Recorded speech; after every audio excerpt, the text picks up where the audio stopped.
So talk us through what we're doing here, Tim. We got strings out, we were talking about triangles, and the only thing I know about triangles is if my wife was one, she'd be an acute triangle. So explain this whole thing we got going on out here. I'm not even sure I can talk to you with that mic hanging there on your cool cowboy hat. I mean, you got cool offset by a little bit of ridiculousness. An obtuse triangle. Yeah. Ooh, there we go. We're dealing with right triangles though, right? Yeah, that's proper better. Triangle? That's better than a wrong triangle. So, yeah, we're going to try to measure this out. You can see some stripes already, and we're going to try to cut out some concrete today. Let's get started.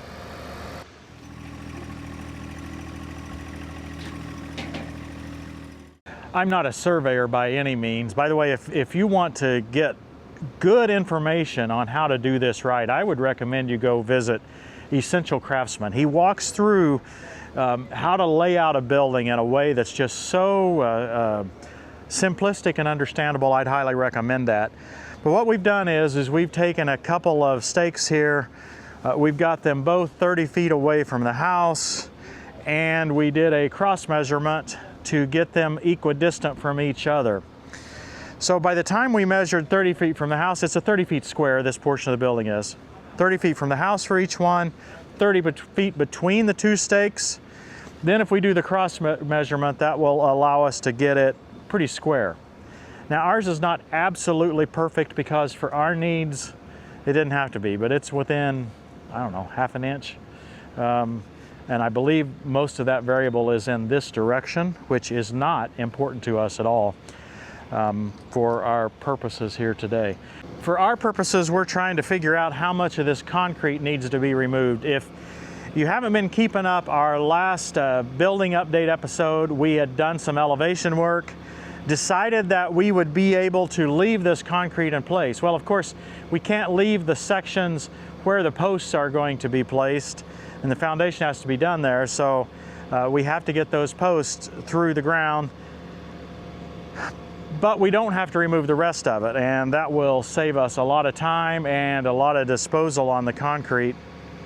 So we just need to be close enough, and so that's what we've got with these ugly yellow colored lines here. That's where we're going to cut. Dave's making a mark just to kind of provide an indication where the building's going to be, and we're going to take these strings down and the action will begin. Now, we didn't make the effort to square out all four corners of the big shop. What we did was we just used a simple carpenter square here, again, to get it close enough.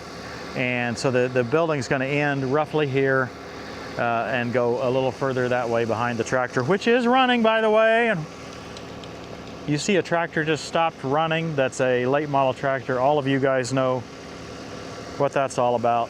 Regen! Isn't it frustrating? I thought we were going to get rid of those EPA requirements, but I'm not hearing anything. You heard anything on that? So today, folks, we're cutting concrete. Which means I got like, what, 4 different kinds of PPE on currently? In case you're just joining us, we're adding a fairly large office and shop addition to our house. Our original plan was to build it separately, but we found out from the building inspector that the permit process was going to be much easier if we attached it to the house. We preferred that approach anyway, so we were thrilled. We borrowed this saw from a friend, actually the same guy that owns Ham, the roller. It doesn't have a pull-type cart or anything, so Dave's got to do the hard work here. We're not sure how deep we have to cut. I kind of think this is not deep enough, but I hate to say anything to Dave. After all, he's the one doing the work. I can tell you these ISO tunes are required equipment if you're anywhere around this saw. How was that? Cut. We'll be done. Yeah. Whew. I tell you what, it wears on you more than you think it would. I bet it does. That's why you're doing it. Sure about that, Tim?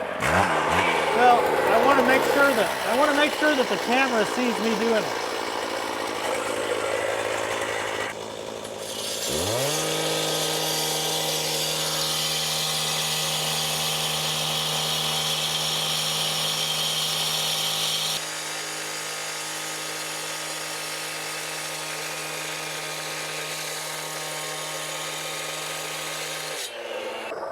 That's not hard to do at all for 2 foot.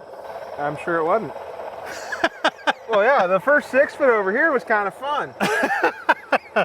Yeah, my fun was about expiring after about 2 foot. Yep.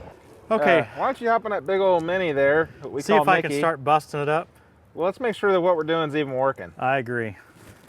Because it's going to really suck if we got to do something different. Right. Well, if we do have to run over it again, it won't be too bad, but hopefully we can bust it at this point.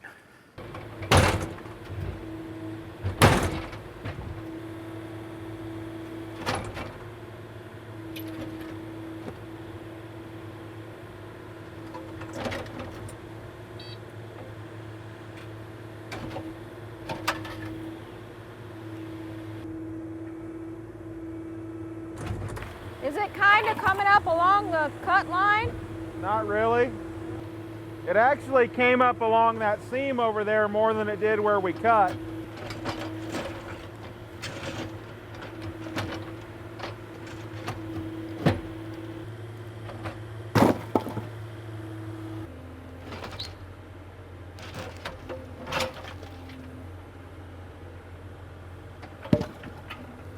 You would like it to be more along that line, wouldn't you?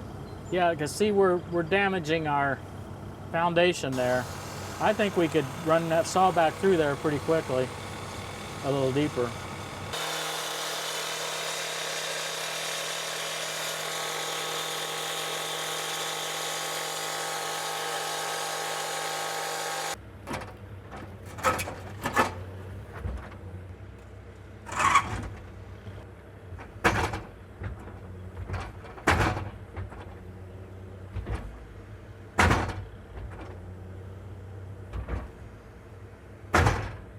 Dave versus Mini X. I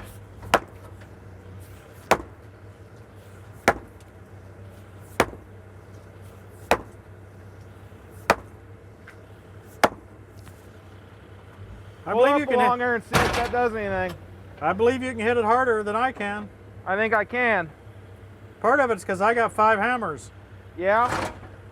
and the other part of it is because this excavator is smooth. Try come down here and see if we fractured that through enough.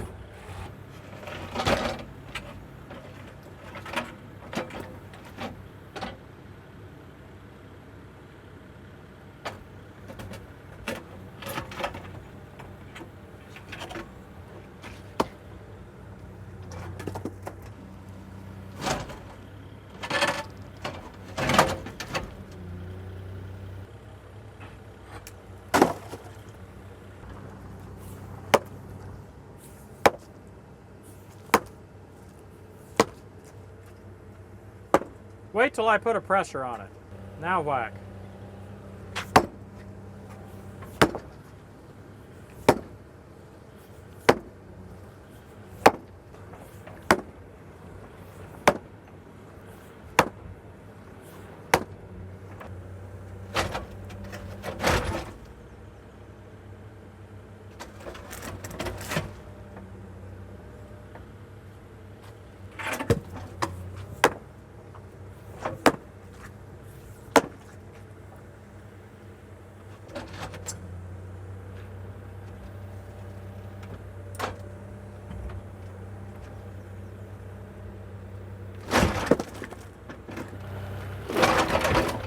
Ooh, looky there.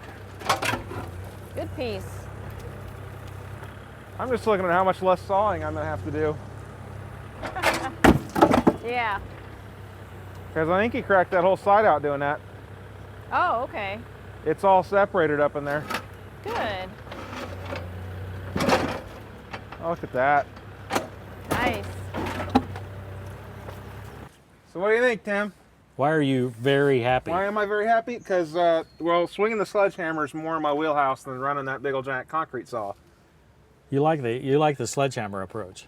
Well, and I think that's actually what we should have done in the first place, because what it was is we had it scored, and we needed to crack through to the bottom. And this thing's not quite able to pound it, right? Yeah, But just a few blows, soft blows with the sledgehammer. yeah. This thing I don't know how to do a very powerful blow. Well, and I think that when you're lower, it actually hits harder than when you went all the way up. It just kind of came down and doot. That's what I saw. I don't know if that's what you saw. It didn't help to go higher, that's for No. sure. If I had a single tooth, one of those rippers, Yep. I could do some more Yep. damage. Yeah, having 5 sledges versus 1. But I have another thought on the other side that I'd like you to try before we run that concrete saw. So I was thinking you could take your blade and set it where you want the concrete to crack at and pull back and see if it'll snap right there at the edge. Okay, I can try it. Because if we give it a point to break, I think it'll break. Should we score it a little bit before we do that? Let's try one section and see what happens. Okay, Because if it works real good, then no more saw. right.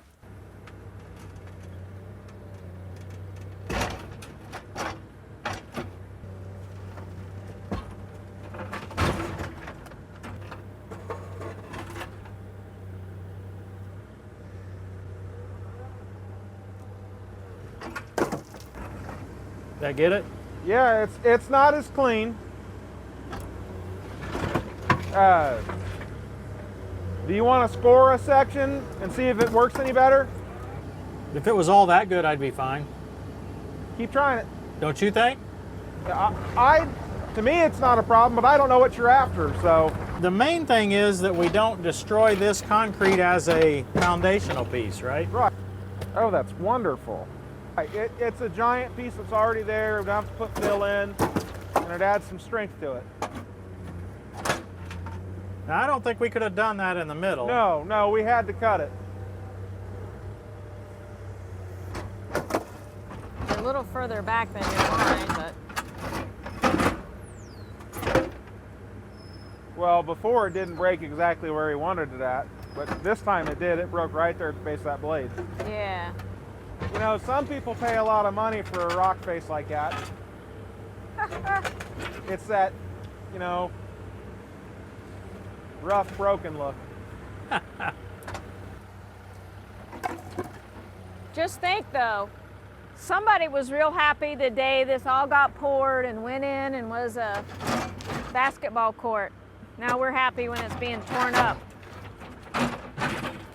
For bigger and better things. Yeah.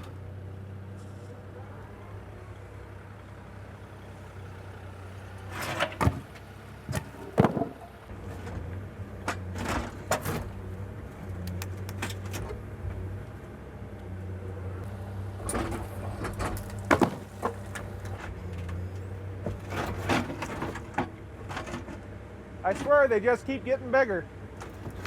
That one did really good there.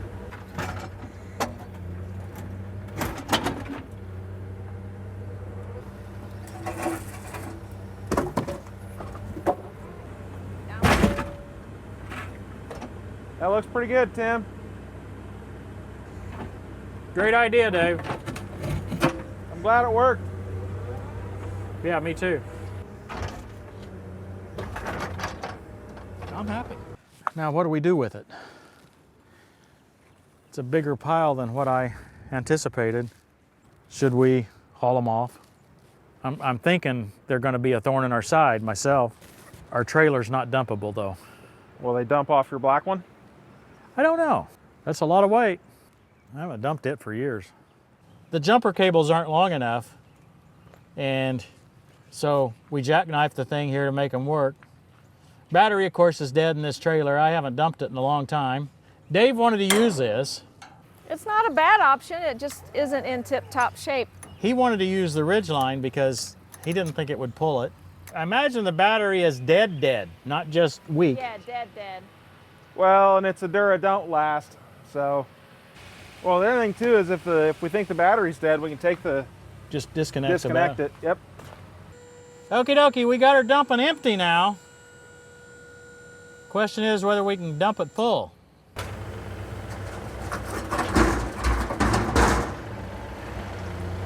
So why aren't we using the big green trailer? We've got hydraulic issues with that trailer that we've been working on for a long time. I should say we haven't been working on for a long time, but we need to be working on. We just haven't got around to it. And like I said, Dave really wanted to see this trailer on the Ridgeline. So why not? Another reason is I didn't really want to destroy my green trailer. with concrete, and I thought I could place the concrete in this one a little more gently with the lower sides. Big old chunks of concrete like this are bound to destroy something.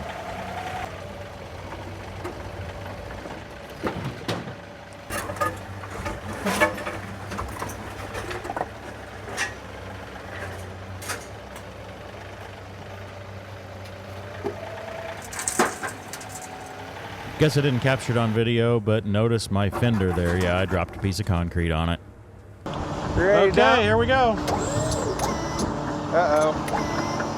I had this trailer custom designed for me years ago.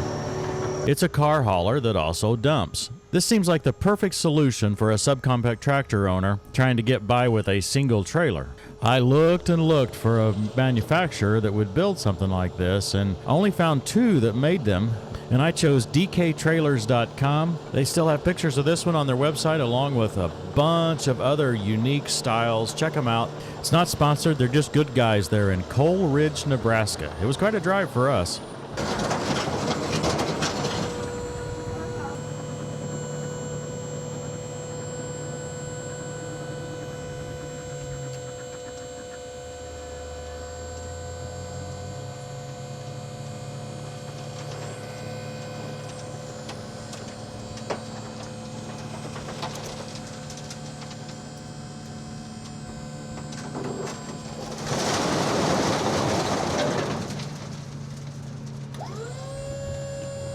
Ooh, she's lighter.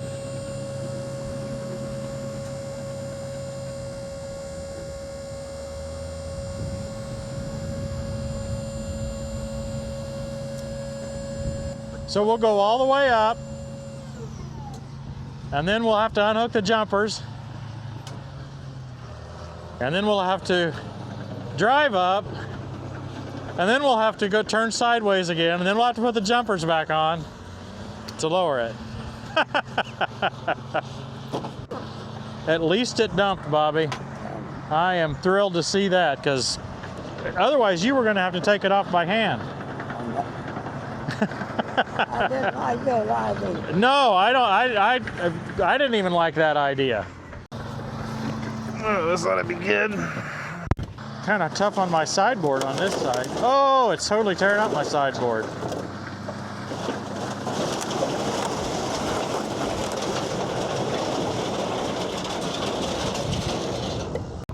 Having those eye bolts and that on there broke the 1x12. Beats doing it by hand, Dave. Like the guy over here. All's well that ends well, I guess. We've got a little bit of broken sideboard there. I bent a fender getting it on. Concrete's no fun. But I think that'll about do it for this episode. Hopefully next time we don't go to the dump. Yep. Thanks for watching, everybody. We'll see you next time on Tractor Time with Tim. Nevertheless, God's solid foundation stands firm, sealed with this inscription: "The Lord knows those who are His, and everyone who confesses the name of the Lord must turn away from wickedness." Step back, Izzy. Izzy! Izzy! Come over here, you idiot. Izzy. Hold on, let me save the cat. Yeah. It didn't scare him, but he chased it. I know. Weird. Just weird.